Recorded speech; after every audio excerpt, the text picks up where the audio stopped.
안녕하세요, 여러분. 오늘도 함께 해주셔서 감사합니다.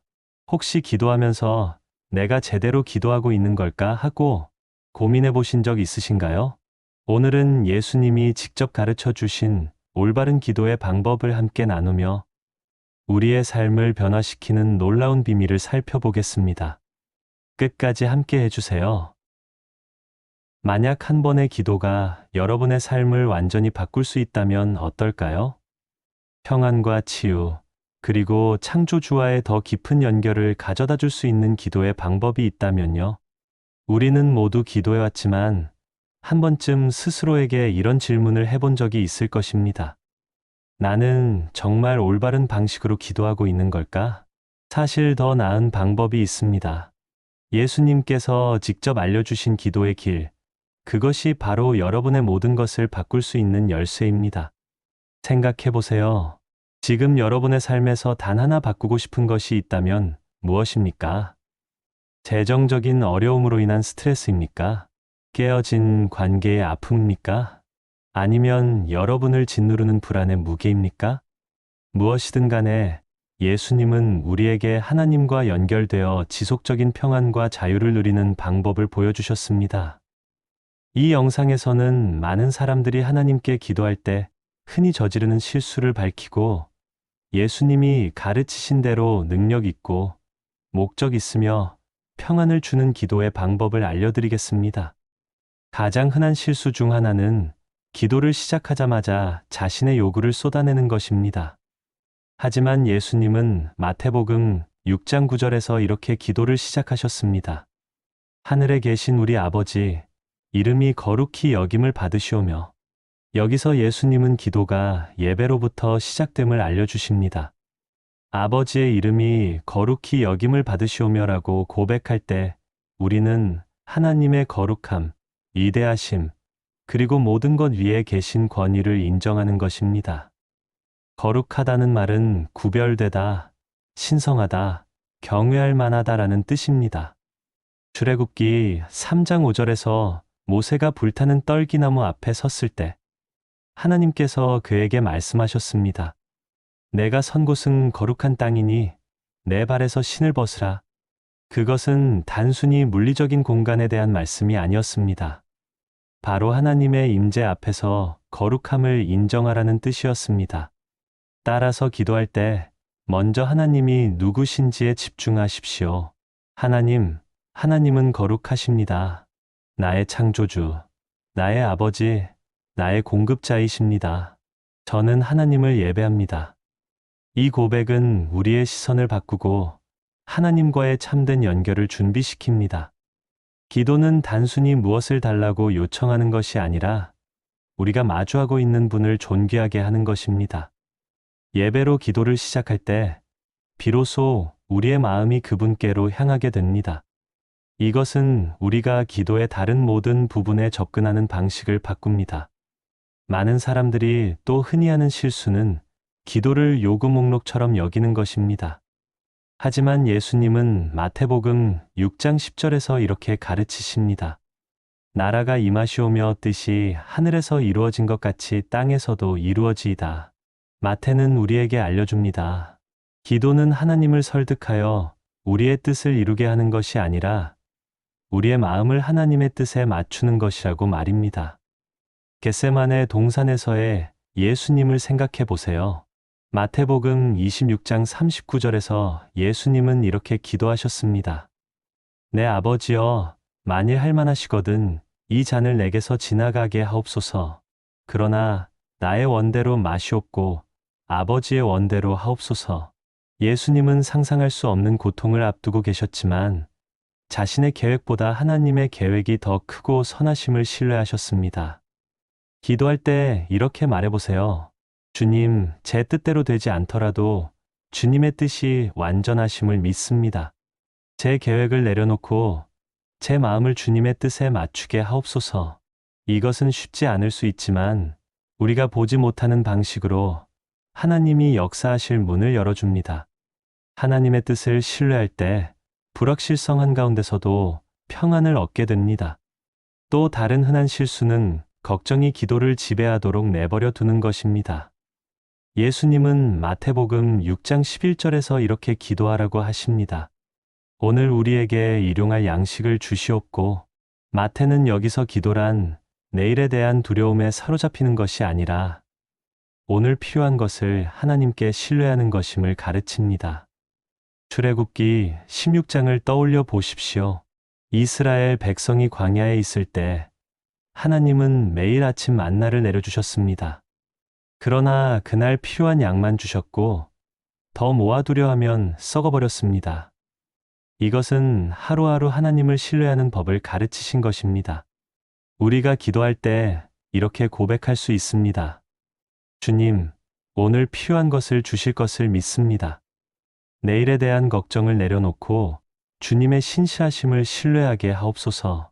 매일 하나님께 의지하는 것은 하나님이 우리의 공급자이심을 상기시키며 그분과의 관계를 더욱 깊게 만듭니다. 또 한 가지 많은 사람들이 깨닫지 못하는 사실은 용서를 붙잡지 못하면 하나님과의 연결이 막힌다는 것입니다. 예수님은 마태복음 6장 12절에서 이렇게 기도하라고 가르치십니다. 우리가 우리에게 죄 지은 자를 사하여 준 것 같이 우리 죄를 사하여 주시옵고. 여기서 마태는 용서는 우리가 하나님께 구하는 것일 뿐 아니라 우리가 다른 사람에게 베풀어야 하는 것임을 강조합니다.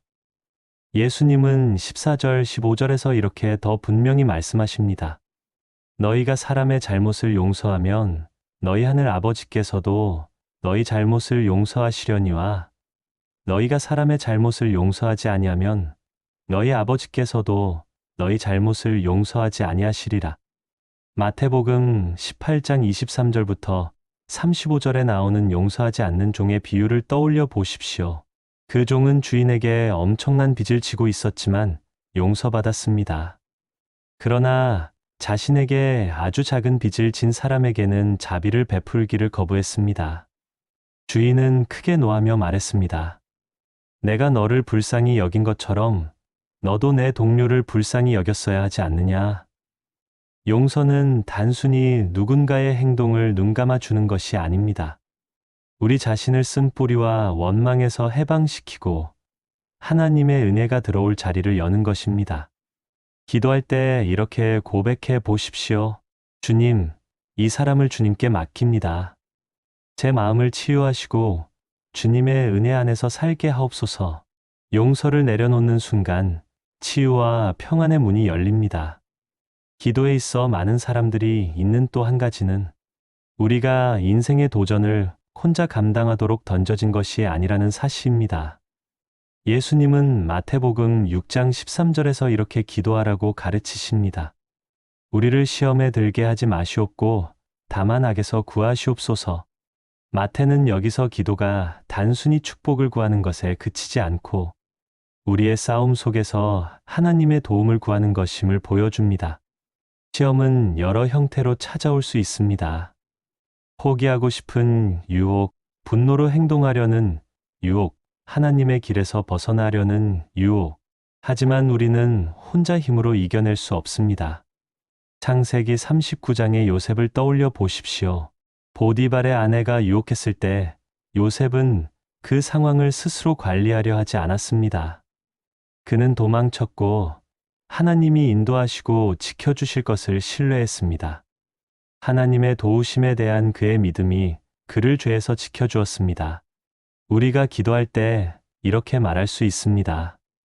주님, 제 힘만으로는 부족합니다. 주님께서 인도하시는 길을 벗어나지 않게 하시고 제 믿음을 해칠 수 있는 모든 것에서 지켜주시옵소서. 이 기도는 우리에게 상기시킵니다. 하나님은 우리의 방패이십니다. 우리에게 인생의 싸움을 혼자 하라고 요구하지 않으시고 그분을 신뢰하며 따르기를 원하십니다. 예수님은 또한 기도는 개인적이고 친밀해야 하며 사람들에게 보여주기 위한 것이 아님을 가르치십니다. 마태복음 6장 6절에서 예수님은 말씀하십니다. 너는 기도할 때 내 골방에 들어가 문을 닫고 은밀한 중에 계신 내 아버지께 기도하라. 은밀한 중에 보시는 내 아버지께서 갚으시리라. 마태는 우리에게 알려줍니다. 기도는 다른 사람들을 감동시키려는 행위가 아니라 하나님과 진실한 관계를 세워가는 것이라고 말입니다. 세상이 끊임없이 주목과 인정만을 추구하는 시대에 이 말씀은 더욱 중요합니다. 다니엘을 기억하십시오. 다니엘 6장 10절에서 하나님께 기도하는 것이 불법이 되었을 때조차 다니엘은 예루살렘을 향해 창을 열고 하루 3번 기도했습니다. 그는 사람들에게 보이려는 것이 아니라 단지 하나님께 드리는 시간에 헌신한 것이었습니다. 우리도 하나님과 연결될 수 있는 개인적인 공간을 찾아야 합니다. 조용한 방일 수도 있고, 평화로운 작은 공간일 수도 있고, 심지어 자연 속을 걷는 시간이 될 수도 있습니다. 그곳에서 이렇게 고백해 보십시오. 주님, 제가 여기 있습니다. 이 시간을 주님과 함께 보내고 싶습니다. 제 마음에 말씀해 주옵소서. 기도가 사람들에게 보여주는 행위가 아니라 하나님과의 연결이 될 때, 그것은 진정한 힘과 변화를 주는 원천이 됩니다. 마지막으로 사람들이 자주 하는 또 하나의 실수는 완벽한 단어를 사용하거나 엄격한 형식에 따라야만 기도가 의미 있다고 생각하는 것입니다. 너희는 기도할 때 이방인과 같이 중언부언하지 말라. 그들은 말을 많이 하여야 들으실 줄 생각하느니라. 마태복음 6장 7절. 마태는 우리에게 상기시킵니다. 기도는 우리가 얼마나 많은 말을 하느냐, 얼마나 세련되게 말하느냐가 중요한 것이 아니라 진실성이 중요하다는 것입니다. 하나님은 공연을 원하지 않으십니다. 그분은 정직함을 원하십니다. 사무엘상 1장 10절에서 13절의 한나를 생각해 보십시오. 그녀는 아이를 간절히 원하며 너무도 마음이 아파서 기도했는데 입술은 움직였지만 소리는 나오지 않았습니다. 제사장 엘리조차 그녀를 술에 취한 줄로 착각했지만 하나님은 그녀의 진실한 마음을 보셨고 아들을 허락하셨습니다. 기도할 때 올바른 말을 다 해야 한다는 걱정은 내려놓으십시오. 그저 정직하게 고백하면 됩니다. 주님, 제가 힘들어 말조차 할 수 없습니다. 저를 도와주세요. 하나님은 우리의 마음을 보십니다. 그분은 어떤 화려한 문장보다 진실한 고백을 귀하게 여기십니다. 기도는 공연이 아니라 대화입니다. 믿을 수 있는 친구에게 솔직히 털어놓듯 하나님께 말씀드리십시오. 많은 사람들이 또 하는 실수는 자신의 기도를 하나님께서 듣고 계시는지 의심하는 것입니다. 그러나 예수님은 마태복음 21장 22절에서 이렇게 말씀하십니다. 너희가 기도할 때 무엇이든지 믿고 구하는 것은 다 받으리라. 마태는 우리에게 알려줍니다. 기도의 기초는 믿음이라고. 믿음이 없으면 우리의 말이 허공에 흩날리는 것처럼 느껴질 수 있습니다. 하지만 예수님은 하나님께서 우리의 모든 기도를 들으시고 보이지 않는 곳에서 이미 일하고 계심을 가르쳐 주십니다. 마태복음 9장 20절에서 22절의 혈루증 앓던 여인을 떠올려 보십시오. 그녀는 12년 동안 고통 속에 살았지만 예수님이 가까이 계시다는 소식을 듣고 이렇게 믿었습니다. 내가 그분의 옷자락만 만져도 구원을 받으리라. 그 믿음은 예수님을 움직였고 예수님은 말씀하셨습니다. 내 믿음이 너를 구원하였느니라. 우리가 기도할 때도 이렇게 고백할 수 있습니다. 주님, 제 기도를 들으시는 것을 믿습니다. 아직 결과가 보이지 않더라도 주님께서 제 삶 속에서 일하고 계심을 신뢰합니다. 믿음은 우리의 기도와 하나님의 능력을 잇는 다리입니다. 우리가 그분을 신뢰할 때 하나님은 우리가 상상조차 못한 방식으로 역사하십니다. 또 많은 사람들이 생각하는 또 하나의 오해는 기도가 길고 화려해야 의미가 있다는 것입니다. 그러나 예수님은 마태복음 6장 8절에서 말씀하십니다. 구하기 전에 너희에게 있어야 할 것을 하나님 너희 아버지께서 아시느니라. 마태는 우리에게 가르칩니다. 하나님은 이미 우리의 마음을 아시며 장황한 설명을 필요로 하지 않으십니다. 그분은 그저 우리가 진실한 마음으로 나아가길 원하실 뿐입니다. 마가복음 10장 46절에서 52절의 바디메오를 떠올려 보십시오. 예수님께서 바디메오에게 내게 무엇을 해주기를 원하느냐라고 물으셨을 때 바디메오는 길고 복잡한 말을 늘어놓지 않았습니다. 그는 단순히 이렇게 고백했습니다. 선생이여, 보기를 원하나이다. 그리고 예수님은 그를 고쳐주셨습니다. 우리가 기도할 때도 마찬가지입니다. 길게 꾸미지 않아도 됩니다. 그저 자연스럽게 이렇게 고백해 보십시오. 주님, 오늘 하루를 주셔서 감사합니다. 제가 마주한 일들 가운데 저를 인도하시고 도와주세요. 기도는 복잡할 필요가 없습니다. 가장 강력한 기도는 오히려 가장 단순한 기도일 때가 많습니다. 하나님은 우리의 화려한 어휘보다 우리의 마음에 더 관심을 두십니다. 말이 아무리 짧고 단순해도 하나님은 우리의 기도를 들으십니다. 우리가 기도에서 흔히 하는 또 다른 실수는 오직 부족한 것과 필요한 것만 집중하는 것입니다. 하지만 예수님은 감사의 기도의 능력을 보여주셨습니다. 비록 주기도문에 감사라는 단어가 직접적으로 들어있지는 않지만 예수님의 모든 가르침에는 감사의 정신이 스며들어 있습니다. 바울도 데살로니가전서 5장 18절에서 이렇게 말합니다. 범사에 감사하라. 이는 그리스도 예수 안에서 너희를 향하신 하나님의 뜻이니라. 예수님은 오병이어 사건, 마태복음 14장 19절에서 이를 직접 보여주십니다. 떡과 물고기를 나누기 전에 예수님은 먼저 하나님께 감사를 드리셨습니다. 기적이 일어나기 전 이미 하나님의 공급을 믿고 감사하신 것입니다. 우리도 기도할 때 이렇게 고백해야 합니다. 주님, 저를 늘 신실하게 지켜주셔서 감사합니다. 이미 공급해 주신 은혜와 마음의 평안에 감사합니다. 감사는 우리의 관점을 바꿉니다. 우리가 부족한 것에 집착하는 대신 하나님의 선하심에 초점을 맞추게 합니다. 그리고 감사는 더 많은 축복을 향한 문을 열어줍니다. 기도에서 자주 간과되는 또 하나의 요소는 인내입니다. 하지만 인내는 하나님과 연결되는 데 있어 매우 중요한 부분입니다. 예수님은 누가복음 11장 9절에서 말씀하십니다. 내가 또 너희에게 이르노니 구하라. 그러면 너희에게 주실 것이요. 찾으라. 그러면 찾아낼 것이요. 문을 두드리라. 그러면 너희에게 열릴 것이니. 이 말씀은 우리가 구하고 찾고 두드려야 하지만 응답에는 과정이 있다는 것을 보여줍니다. 하나님의 응답이 언제나 즉시 오는 것은 아닙니다. 때로는 하나님께서 우리를 준비시키거나 상황을 조율하셔서 그분의 응답이 가장 필요할 때 이루어지도록 하시는 것입니다. 또 요한복음 15장 7절에서 예수님은 이렇게 말씀하십니다. 너희가 내 안에 거하고 내 말이 너희 안에 거하면 무엇이든지 원하는 대로 구하라. 그리하면 이루리라. 이것은 우리의 기도가 하나님의 뜻과 타이밍에 맞추어져야 한다는 것을 상기시킵니다. 창세기 17장의 아브라함과 사라를 떠올려 보십시오. 하나님은 그들에게 아들을 약속하셨지만 그 약속이 이루어지기까지는 수년의 기다림이 필요했습니다.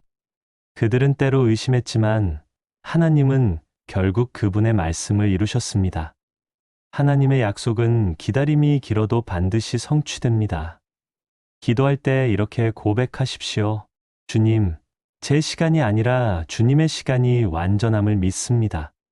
제가 기다리는 동안 인내하게 하시고 주님의 뜻 안에 거하게 해주세요. 주님, 제 삶 속에서 역사하고 계심을 믿습니다.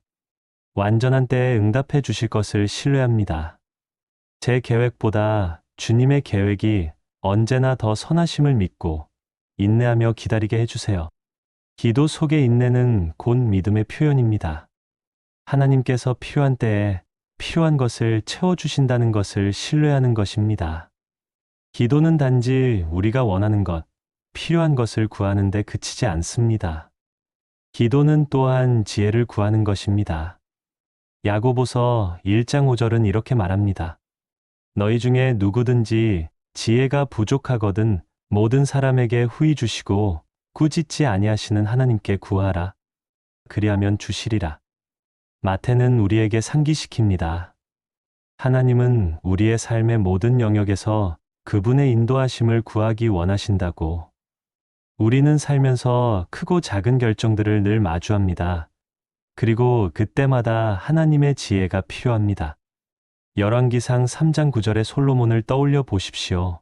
그가 왕이 되었을 때 하나님께 구한 것은 부도, 권세도 아닌 백성을 다스릴 지혜였습니다. 하나님은 그의 기도를 들으시고 지혜를 주셨으며 솔로몬은 지혜로운 왕으로 알려지게 되었습니다. 하나님은 오늘날 우리에게도 같은 지혜를 주시길 원하십니다. 우리가 구하기만 한다면 말입니다.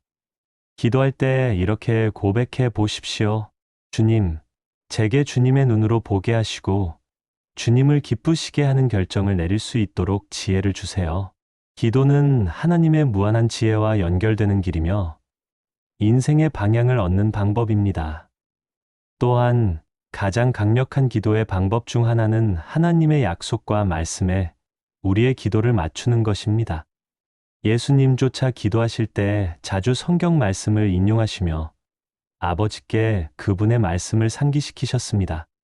마태복음 4장 4절에서 사탄에게 시험을 받으셨을 때 예수님은 이렇게 응답하셨습니다. 사람이 떡으로만 살 것이 아니요 하나님의 입으로부터 나오는 모든 말씀으로 살 것이라. 말씀에 따라 기도할 때 우리의 기도는 막연한 소망이 아니라 믿음의 선포로 바뀝니다. 하나님의 말씀은 살아있고 능력이 있습니다. 우리가 그 말씀을 기도 속에서 선포할 때 하나님의 능력이 우리의 상황 속으로 들어옵니다. 예수님께서도 십자가를 앞둔 깊은 고통의 순간에 이렇게 기도하셨습니다. 내 원대로 마옵시고 아버지의 원대로 하옵소서. 마태복음 26장 39절. 예수님은 말씀을 알고 계셨고 그 말씀을 따라 순종하셨습니다.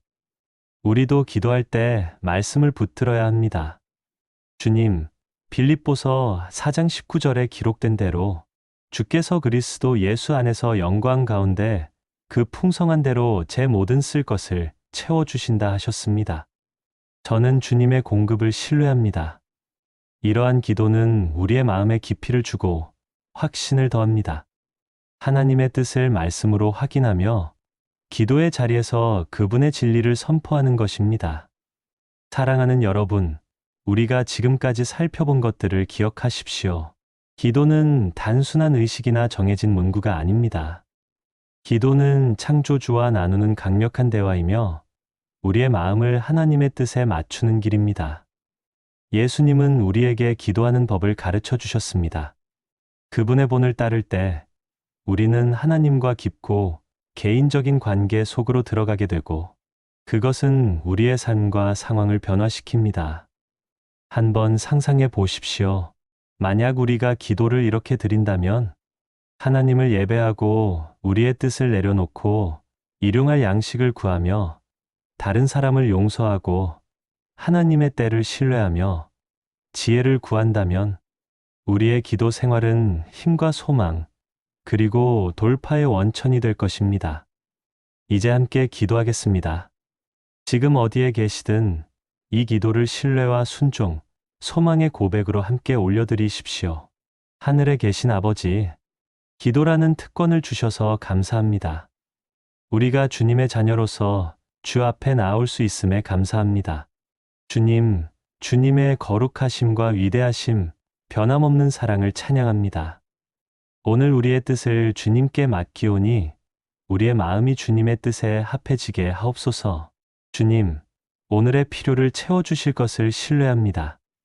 내일에 대한 걱정을 내려놓고 주님의 신실하심 안에 안식합니다.